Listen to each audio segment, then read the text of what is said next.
Welcome to Moms on the Mind, live on a Monday night. Let's do it. I'm Dr. Dana.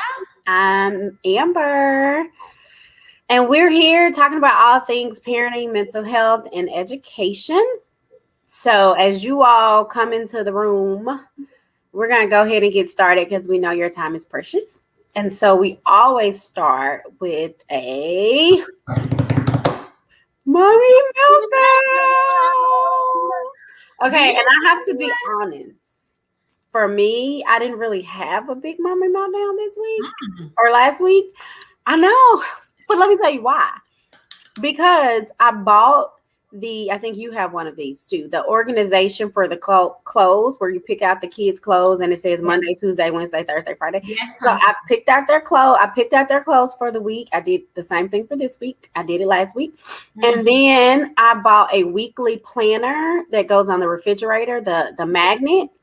So it's like week, you just put the week, and then we put like practice time. Soccer has started, so we put like soccer time.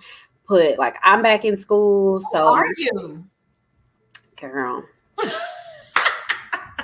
I'm going back to school. It's like you over here getting all organized. So I have to. So that was good. Like I put down stuff for Aiden. He came and read it. He was like, "Oh, I go to practice on Wednesday. And then I also have a board in my pantry where we planned out our meals. So we planned out our lunch and our dinner for the week. We did it last week, so we're doing it again this week. So I really felt, even though there's a lot going on in the house, right, it felt like everything was smooth going. Right. So we're trying again this week because last week was good. Right. So look at you. I am proud. So you finna come to my house and like reorganize? Yes. So I'm pretty sure next week I have a mommy meltdown, but this week. Look, when the schedule go off, then the mommy meltdown gonna be next week. Right. When something happened and the kids gotta stay home. So please don't let the kids have to stay at home. Okay. Well, I mean, I had a mommy meltdown. Okay, what's yours? I had one and my mama had one too. Gigi had a granny meltdown. Ooh. So, Amber. So you guys know that I have two kids. I have a 5-year-old and a 2-year-old. And so me and my husband are very happy with them. They're great. We have 2 girls.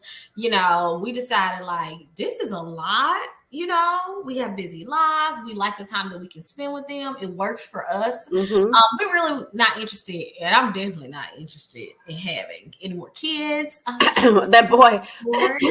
That boy. You know, girl, because I hate when people do that to me. So sorry. I know they be like, "You don't go for that boy." I mean, did Jesus give me a boy? Okay, did Jesus of Nazareth say I need one? Thank you very much. Get out of my vagina. Thank you. Happy with your girls. Listen, but I have told my husband if he wants a dog, we can have a dog. Right. Because wait. We hadn't talked about. Hold on. Pause. Stop. Listen, y'all. Dana and I talk daily, and I hadn't heard about this. Because at first I was like, oh, hell, that's like having another child. What? Right. You gonna do this, the vet bills, all of this. But you know what? Honestly, last year I went to a friend's home and I stayed with her, and she had a dog, and it was so I really enjoyed having her dog, and I'm very scared of dogs. So I was like, okay, maybe it's not that bad. Her house smells good. Like he's tame. He's not jumping on stuff. La la la la la. And so I thought about it then, but I kind of put it to the back burner because I definitely wasn't gonna bring it up to nobody. But then now I think we're at that age where you get over the hump and you see people with babies and you be like, oh, I want one of them. But then we still at that age where you got a 2-year-old, you be like, no, I do not, because I at least can sleep through the night most nights. And so I told my husband, listen, we're not having no more kids. You want a dog? Baby, get you a dog. Okay. So y'all about to get a dog. Girl. And you know this is gonna be is like researching. Girl, I told my mama, because you know what we do is when we go on vacation, we alternate. Like grandparents come. So you ain't got no problems. Everybody doing the same accord. Girl, I told my mama, I said, Mom, I think we think about getting a dog. You finna I'm not coming there. I ain't coming up there. I'm not finna be up in there. Like what a house dog? Like it gonna be inside? Like how big is Wait.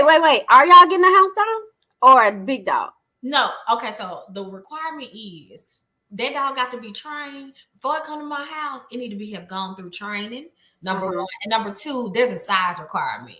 It shall not be able to look my kids in the eye, like right now. You know what I'm saying? Like, and it needs to be a family-friendly dog. And I don't one that doesn't grow to be big. Yes, I don't want I know people really like super like Dobermans or like pit bulls or even like German Shepherds or Saint Bernards. We can't do it. No, we can't. So you getting a little Chihuahua? Now I ain't say all that. Now you don't do me. No. A Shih Tzu.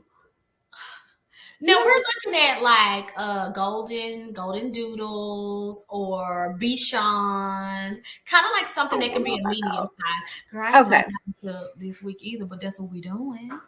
And so I think primarily to be in the house, because it's like going back and forth outside. It's like they get that smell. Do your house smell like it too? I don't know. I ain't grow up with a dog. Hey, so in the comments, do you have a dog? Oh, yes. Let us know. And what kind of dog you have? What kind of dog you have? And like, do you have little kids with the dog? Like, how is that going? Little, so it can grow with the kids. You know what I'm saying? But not so little that if I step on it, I got to take it to the vet and be doctor's business, but not so big that when I'm sleeping at night, I feel like it's gonna maul my face off. Like I'm like not even 5 feet. I cannot take anything that can look me on the hind legs. We cannot do it. This is so interesting to me. Y'all, we didn't grow up with dogs. I know people looking at us like we crazy. We didn't grow up with dogs. Fish. And now I realize talking to my mama right now while we had fish, because Gigi was like, I ain't babysitting. What you talking about? Now and for the longest, I was scared of dogs. Yes. I had a very bad experience with a dog. I can't say I'm not scared of dogs. But Ralph my husband, he grew up with dogs. So he's had a couple, he's been around them, and he's like super excited about it. So I'm like, baby, it's yours. Do what you want to do. Okay. Again, we gonna have I'm sure we're gonna have plenty of mommy meltdowns when this dog gets introduced to the household. I got to figure out how I'm gonna get my mama to come if we got this dog. That dog gonna have to go to the kennel. Oh. Is that what you call it? What's the place? The dog? No, the kennel sound like you finna put the dang dog. We just got it. Nothing about that.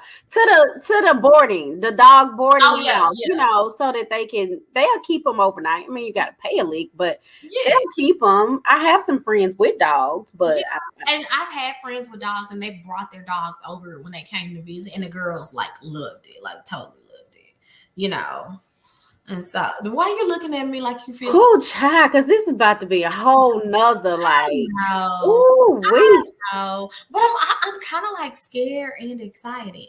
And so when you introduced the idea to me, I was like, oh, we have no dog up here. Like, what you gonna do? What's your responsibilities? And then I was like, the girls would enjoy it. We're not having another kid. Like, it'll be a family pet. Like, as long as we make sure, like, if it's not trying, it's not coming in this house. Okay, well, if it grows a certain length, it's not coming in this house. You keep me posted. Yeah, like next week, we need an update. Like, did you get the dog? How is it going? Just step-by-step process. We're doing research now. Okay. Looking at, like I said, we have some specific like breeds that we're looking at and things like that. My husband all on Instagram, Facebook, pets. Oh my God, this is so interesting. Like, girl, he is really into. He's getting like you would have thought. I said we about to have a boy. Like he is so. We getting a boy dog, baby. You can have a boy dog.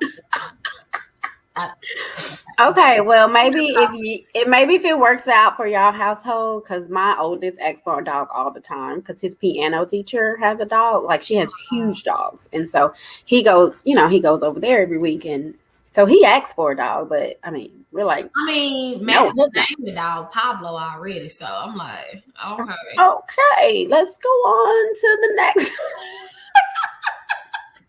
I'm like, okay, like Escobar, like what we doing? Oh my god. Okay, y'all, stay tuned for the dog. Yeah, Mommy. but leave a comment, y'all. Tell me what dog I need to be getting for my family, please. Thank you. All right. We are so glad y'all are here. Yes, yes. Okay, go ahead and send this link to other people. Tell them, jump on, Like, share, subscribe, in the review. room.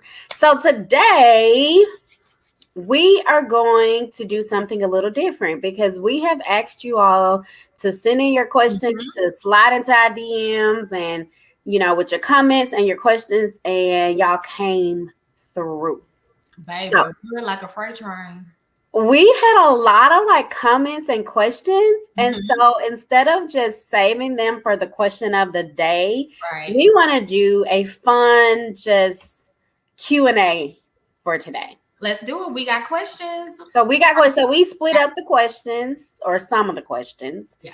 And we are going to just ask the questions and we'll answer them and have some fun today.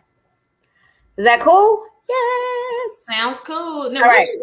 What's your first question? Okay, my first question is, I'm looking now because I'm reading the question on my phone. So, this parent says that my child is 18 months old and not talking. He does not play with others and gets very upset when we go new places. The pediatrician says to wait until he's 22 months old. And my parents do not feel like it's an issue. I really feel like he has autism. What do I do? That's a good one. That's a real good one. You went straight to the point with it, didn't you? Yeah. Well, and listen, my child was 18 months and not talking. Like, I think the talking really is like, what, 22 to 24 months? I mean. It depends on, babbling versus talking versus sentences. Yeah. So, but I would say the average diagnosis of autism is between 18 to 22 months, because it's the time you start to notice things. But not talking at that developmental level doesn't always scream into them. Yeah, exactly. That could be a speech problem, a hearing problem. Right. So going back, my middle child, I remember he didn't talk. He wasn't really saying, he was saying mama, daddy, really sometimes. And he said his brother's name, but he wasn't really saying no. He wasn't really saying stop. Some of those little things that I felt like other kids did. Yeah. And my pediatrician told me the same thing, actually. I think she may have told me to wait till 2. Yeah. But we did do a speech evaluation through early childhood. And I will say, I know everyone's different and every developmental level is different. So we did do a speech evaluation through early childhood intervention. So what can this mom, what should she do? I would say if you have concerns, go with your gut, and, you can request an evaluation through early childhood. Yes. I think that's the easiest thing to do too. And tell them your concerns and go ahead and do the evaluation. What they'll do is they'll look at your income. They'll ask you a few questions, and then based on that, it'll determine the cost of it. And most of the time, and in most states, it's free. But if it's not, if you make a lot of money and it's not, then it's not as much as going to your private evaluation or doctor. Yeah. So, and then at least you can get some questions answered, because they'll do a speech, they'll do a developmental. And then if you're concerned about autism, they'll have someone look at the emotional behavior too. Right. And they might do a developmental and speech first and kind of see how he does, or he or she, I don't know if the child is a girl or boy. And then they might go from there. So just to piggyback off her question, so you said autism, the diagnosis usually is around what age? 18 months to 24 months, around that age, because that's when you're picking up on more social cues. I mean, you see subtle signs, but it really takes somebody who is in tuned, knows like the developmental stages, like the kids, like a pediatrician or a developmental pediatrician. So they're pediatricians that are designed to, all they see is like the development of a child in a 360 view.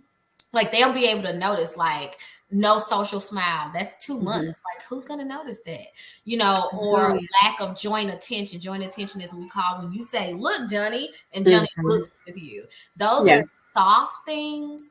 But as you get older, like out of 18 months, and that's the time where they're doing individual play or parallel play. And there's a point where parallel play, when you're playing side by side but not engaging. Not together, Not together, switches to cooperative play or more cohesive play where they're playing with each other, not with the same goal, and then playing with each other with the same goal actively. And so these are all signs that developmental people or developmental pediatricians, psychiatrists, psychologists are trained to, but parents may not be, especially if it's your first kid. Yeah. And so I agree with you, go to the pediatrician. If not, go to early intervention. Sometimes the daycares will notice it, but I almost feel like a daycare tends to be very they're not there to diagnose your child, and they don't also want to alarm a parent if that's not true, but a teacher may mention certain things to you. Well, and then the other question, I don't know if this child is in daycare or not. So, or if the child has other siblings. So sometimes the social skills are not developed as early as kids who are at daycare every day, in social settings where they're playing with other kids every day, or have siblings where they can play with other kids every day. But she did mention that the child gets very upset when they go new places. So the transitions. Yes. I mean, and that could be developmental too, though. So, I mean, it could be. It's a tricky question. You really need to have a full evaluation. Yeah. You really I guess, and pay attention to sensory needs. Like, does he eat, or does he or she eat a variety of foods or textured clothing? I mean, because this is not with every child with autism, but these just might be some other things that you could pay attention to. Do they get irritated with certain clothing, or do they have difficulty with loud noises and get very upset with loud noises? So you can pay attention to some of those sensory issues too, just as they grow up, and then report those to the pediatrician as well. Yeah. And are they repeating things, saying phrases they shouldn't be saying, repeating certain actions all the time, only honed in on certain, shows that they'll watch or certain games that they'll play, things like that. But I think the evaluation is the way to go. Always feel like, always intervene early, and always, advocate for your kiddo. If you're concerned, advocate. Yeah, go with your gut. Yeah, I'll tell you, moms are like the first doctors for kids, because you're supposed to know your own kids. So. Yeah. That's good. Thanks for that question. I got a question. I don't know. The DMs were rocking. And basically, let me see, I wrote it down over here. Mom says, why do people tell me not to spank my kid? When I was little, my parents spanked me. And right now, I felt like, there are times where my kid really needs it and they respond to it. And I turned out to be okay. So why do doctors tell people that? And what are you supposed to do if you're not doing that? Whew. So spare the rod, spoil the child. Hallelujah. Hallelujah. Okay, I'm sorry. So I definitely, I grew up so I'm from Mississippi. We are from Mississippi. In the Bible Belt. Hey, Mississippian. Now we in Texas. Okay. But I've noticed that corporal punishment is kind of a big thing. It's kind of a way of life there. And as a psychiatrist, the Academy of Child and Adolescent Psychiatry states that spankings or corporal or physical punishment are not appropriate forms of punishment for kids. And I would say I grew up in a home where I was spanked, not excessively at all, but for certain things that were dangerous or safety issues for sure. Or when it was like all the way on left field, oh, you finna see that building. I went to a school that had corporal punishment as well. And I agree. Am I the worst human being in the world? No, I am not by far. But one thing I've realized is first of all, spanking, like, it's not, sometimes it does reinforce the wrong thing. So when you're spanking a kid, sometimes they're responding to you and they comply for that moment, but it is usually out of fear, not out of understanding or respect. And I'm not even gonna lie, as a psychiatrist, I was like, oh, I don't know what they say. If Madison I'm gonna spank her, da da da. You know what happened? She got to that terrible 2 stage, and that stuff that you're doing is dangerous. Now, even like a snap hitter or don't do that. You know what she did one day? She hit me back. Hey, you hit her? Exactly. And I for a minute I had to gather myself, but I realized that there is something to what these textbooks are saying, is that you're, number one, you're modeling the wrong behavior. That to get somebody to do something, you need to use force. And we all know in the minority community, excessive force is a big thing. So we need to be mindful of what we're modeling to our kids. Also, I'm teaching her how to bully people to get what they want. I want you to sit down and not touch that stove. So the only way I can get you to do it is bully you. And the other thing is sometimes, and I'm not meaning all the time, sometimes you get the physical punishment, but you're never telling the kiddo the reason as to why you're angry. You're never having the communication or that talk with them as to why it's happening. And so they're getting the spanking and they know it's wrong, but they don't even know why you're upset about it. Or you have it 2 days later where it's not an association at that moment for them. And so they think hitting is okay. They think bullying is okay. They think force is the only way to do it. Or you're simulating and modeling hitting for them. And they start to fear you instead of respect you. And that's the worst thing that can happen, is a child is fearful of you, but they don't respect what your opinion is because they don't understand where you're coming from. And so in extreme situations, because I know people who got beat with stitching cords after they got out of the water or out of the bathtub. And I have a different viewpoint. So go ahead. I do find that for some kids, for a lot of kids, it's very traumatic for them. And so what I tell parents is, first of all, ACAP does not condone that. The second part I ask them is, what are you trying to teach? Like, what lesson are they trying to learn? And let's see if there's a better way. Because I always ask the parent, what kind of kid do you have? Mine and my brother were raised in the same household, same parents. I was a kid who, if you like and yelled it, I'd be like, he was a kid that if you spanked him, it would be like, no, like he'll take that whooping, he'll go back and do the same thing over again. And that's often what I see in my office, is they'll be like, oh, Dr. Brandon, I spanked him, da da da da da. I said, well, did it work? And they was like, nah, he still did. Then why you keep doing it? They're like, it's not working. Like, why? So let's figure out what type of kids you have and what's their motivation system. Is it video games? Is it timeouts? Is it I can't go play with Johnny? Is it I may not be able to go to grandma's house all weekend or something like that? And use it as a modeling factor versus physical punishment. So I agree that we got to know our kids, and we do have to like explore. Remember when my oldest was younger and we went to a parenting class at church, and they talked about spanking and how if you were going to spank, there were certain kind of rules around it. Yeah. Right. So one of the things we incorporated was you talk to them first. And like you said, you talk to them about why you're doing it. You talk to them about what they did, what they could have done better.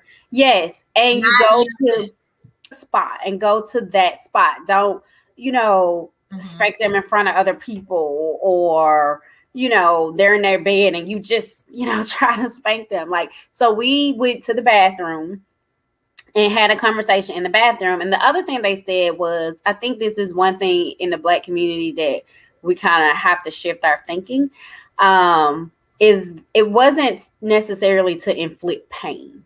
Right. It was to make I don't know. I don't even know how they put it, but Like you to make didn't a correlation between this action is inappropriate, and if this action occurs, this is the consequence of consequence. that act. Yes, It's consequences and not punishment. exactly. Mhm. And it wasn't like you said excessive. Like figure out how many licks you Right. want to give, and then like for us, it was on the butt. Well, if they have a pull up on, I ain't gonna really feel anything. But it was the, like you said, the consequence of Right. this is what happens when you do this type of behavior. Right. And then for that child, for my oldest, it worked. Like that was the one thing he did not like. He was kind of like you, where he didn't want to disappoint us. Like if you talk to him, then he would melt. So it wasn't something we had to do all the time. In our household, if you endanger yourself or you're putting others in serious danger, if it was something serious where I needed to let you know that you don't ever do that again. Running in the street Right. was probably one of the first spankings. He Right. never do it again because it was like, he Sounds like didn't you like spanking. share a conversation in an appropriate time and place with what the consequences need to be. Right. Now with my second child, and this goes into knowing your child. With my second child, she's kind of like your second child. He's kind of like your second That child. is right, baby. Straight. If you hit him, you try to spank him, and then I try going to a calm place, talking to him about it, and I'm like, you have to follow the rule. I don't want to follow the rules. Like seriously, like, and then you spank him on the butt. He turn around, try to spank you on the butt. Like it's just not. I was like, what the? Yeah. So like, scratch that. That's not gonna work for him. But time out. Oh, they hate it. They hate it. I don't Feel like like they're missing out on things. They going to bed early. He don't like going to bed early. Even this happened not too long ago, and then I don't know. We can move to the next question. But not too long ago, he spitting. Spitting is the one thing that we got whippings at my house. If you were spitting, because that is nasty. Like spitting at other people, So he was spitting at me, and I was like, nope, going to bed early. And he was like, I want to watch Paw Patrol. I want to watch PJ Masks. No, it was like 25 minutes before his bedtime, but he was going to bed early. I mean, he cried the whole time we were getting ready. And he, when he calmed down, he was like, can I watch Paw Patrol? No, you cannot watch Paw Patrol because you were spitting. And mommy has asked you several times not to spit at others. That's nasty. Your saliva stays in your mouth. Right. It doesn't. And I do agree with you. I think if it wasn't associated so much with the fear and the pain, it wouldn't be as traumatic. Right. And let me go back. I'm talking about spanking. I'm talking about slapping. I'm talking about cursing. I'm talking about making people eat soap. Ooh. I'm talking about. I remember that you cursed. Kneel on rice in the corner for an hour. Mm-hmm. I'm talking about making them have hot sauce in the mouth, or Now we're talking about abuse. But see, for some people, and that's why ACAP was like, we got to cut it off. Because what one person feels is abusive, another one does not. And the line is very fine.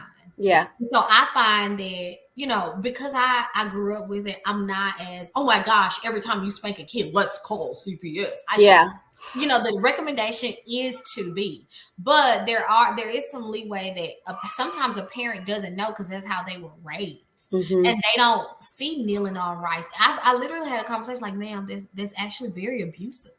Like, oh, really? I was like, they probably grew up like that. Yes. So it doesn't make you a bad parent to do it, but you need to understand the impact psychologically on your kid and the message that you're giving to them at that moment. Because that message is not, I want you to stop the behavior. It's dangerous. It's like you are nothing and this is all. Yeah. Well, and here's the other thing. Then I'll let this be my last point on. Mhm. But the other thing that they talked about is never use your hands to spank. Because your hands are for hugging, your hands are for loving. And you don't ever want to reach for your child and they flinch because they're so used to you taking your hand to hit them. Yeah. They also say if you're going to use something that's not associated with anything else. So, Not no paddle. So that was our downfall because we used a ruler. And my mom, he went to his grandma's house one day. Ooh. And she had a little baggie for him because they're 6 hours away. So they came and pick him up and he was going there. And so she had a baggie for him in the car and he was pulling out everything and excited. And he pulled out a ruler and she said, he pulled it out and was like, Mama, what is this for? She was like, I didn't do nothing, Mom. It's to measure things, baby. So that was our downfall. And so I see why they say even if you go get a paint stick, it's not associated with something else. Don't use a belt, don't use a spoon, don't use things that can be associated with something else. You get your child a panic attack as soon as they see you pull out a paddle or a spoon. Right. Okay. Anything else on that? I can go to the next question. That was the next question because we're running out of time. We might have to. Yeah. Okay. So, last question then. Right, okay. And then we'll do some of your other questions in our question of the day. So at the end of the week, every week, we do a question of the day. So still send in your questions and concerns. Okay. You all have said to request testing for special education, but I've been concerned about my child and requested testing several times and the school has refused. I guess that was kind of like a comment. And so I guess what should she do if the school refuses? So here's the thing. I don't know the concerns or like why you requested testing and the school has refused. And I think we kind of addressed this in one of the other ones before, but I think the thing is. Well, I was thinking of how she requested it because it also has to be in writing. Not necessarily. Oh, that's what they tell our kids. It needs to be in writing because now you have a trail. Now you have a specific timeline and you have a working document, a trail of we can say you requested it at this time. But I think the thing is, what are your concerns too? And so I'm just going to answer this generally because I don't know the exact concerns for your child. So if there's academic concerns and you've requested testing, I think try to figure out what response to interventions are they using to address your child's academic concerns. Because it might be that the interventions they're using are working. And so there's no need for specially designed instruction. Therefore, there's no need for full evaluation to determine if they need specially designed instruction, which is special education. So, and a lot of schools have great intervention programs. Some schools, not so much, but the federal government requires us to have interventions for students who are not performing in certain areas.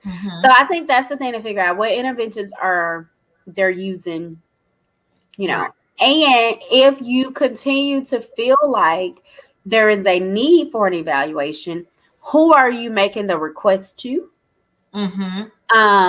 Maybe you call a meeting and talk about the concern so you can talk with the school staff, include your principal, your counselor, the teacher, and particularly the teacher, if it's an academic concern, particularly that teacher who's teaching that academic subject. So like if y'all are switching classes and you're concerned about the child's reading, then make sure you have that reading teacher there. So go ahead and request a meeting. If you do request testing, then it should be in writing. The other thing is you might have concerns and the school might not have concerns. So in order to receive special education services, there has to be an academic need. So if you have some behavior concerns and the school is not seeing those behavior concerns, then there's no really reason for the school to do an evaluation. Now, that's when I would encourage you probably to go seek some private help because there might not be the same concerns at school. So that's like a general question. I hope I answered that, Well, I have a question for you then, just to piggyback off her. When is it time? Because sometimes when I find a mismatch, like, there's a behavioral concern, and I think it may be linked to academic, but it's not showing up in school yet. But in my mind, I'm like, it's coming. And the school's like, no. And for various reasons, A, they're not seeing it. B, they don't have the staffing to do whatever. I tell parents, okay, well, you may need to consider an advocacy organization. When is a time for a parent to look into that? Because that's what I tend to give them. I say, hey, here's the greater arc of Houston or the greater arc of Dallas or whatever. And they advocate to help kiddos get what they need. Or I tell them, bring me your FIE, let me look over it. And then if I feel like it's, whatever, okay, this is an organization to help you. Oh yeah, I'm not putting it on blast. And I've had some great experience with advocates. I've had some not so great experience with advocates. Yes. And I think the thing is, from a parent perspective, taking my education side of things out of it, from a parent perspective, if you feel like you need an advocate or you are not getting what you feel like the child needs, if I wasn't in education and I would probably get an advocate too. I think the important thing is do all you can with the school first. Create those great relationships with the school first. And then if you feel like you need an advocate, then that's fine. Do so. However, don't come in here trying to bully don't have you and your advocate coming in. So don't come up in there. Yeah, trying to bully us into doing something. Put some random person off the street that you feel like can talk tougher than you, and you going up in there and they're not really advocating. They're really trying to bully the school, because that's not going to work for you or your child. It's not going to work for you or your child, because your child still got to go to school there. When y'all ain't there, I'm not saying nothing happens, but talk about the teachers. Right, you're gonna get a better response from teachers and the school in general. And when you're nice and you're trying to come to the same common ground, and I've said this before and I said it again, the teachers ain't in it for the money. So 9 times out of 10, they really do want to be there, help you or your child. So just if you get an advocate, that's fine. Just always come in with with an attitude of collaboration, working together and trying to get to a common goal. That's all I say about that. All right. Sounds good. So I think that's all the time we have today for our questions, but we're going to do this again because you guys write us really good questions and we really want to address everything. And I know sometimes the topics, you have so many questions coming in. And so keep writing, keep DMing us, keep emailing us, like, subscribe, share, and repeat. And thank you guys. We'll see you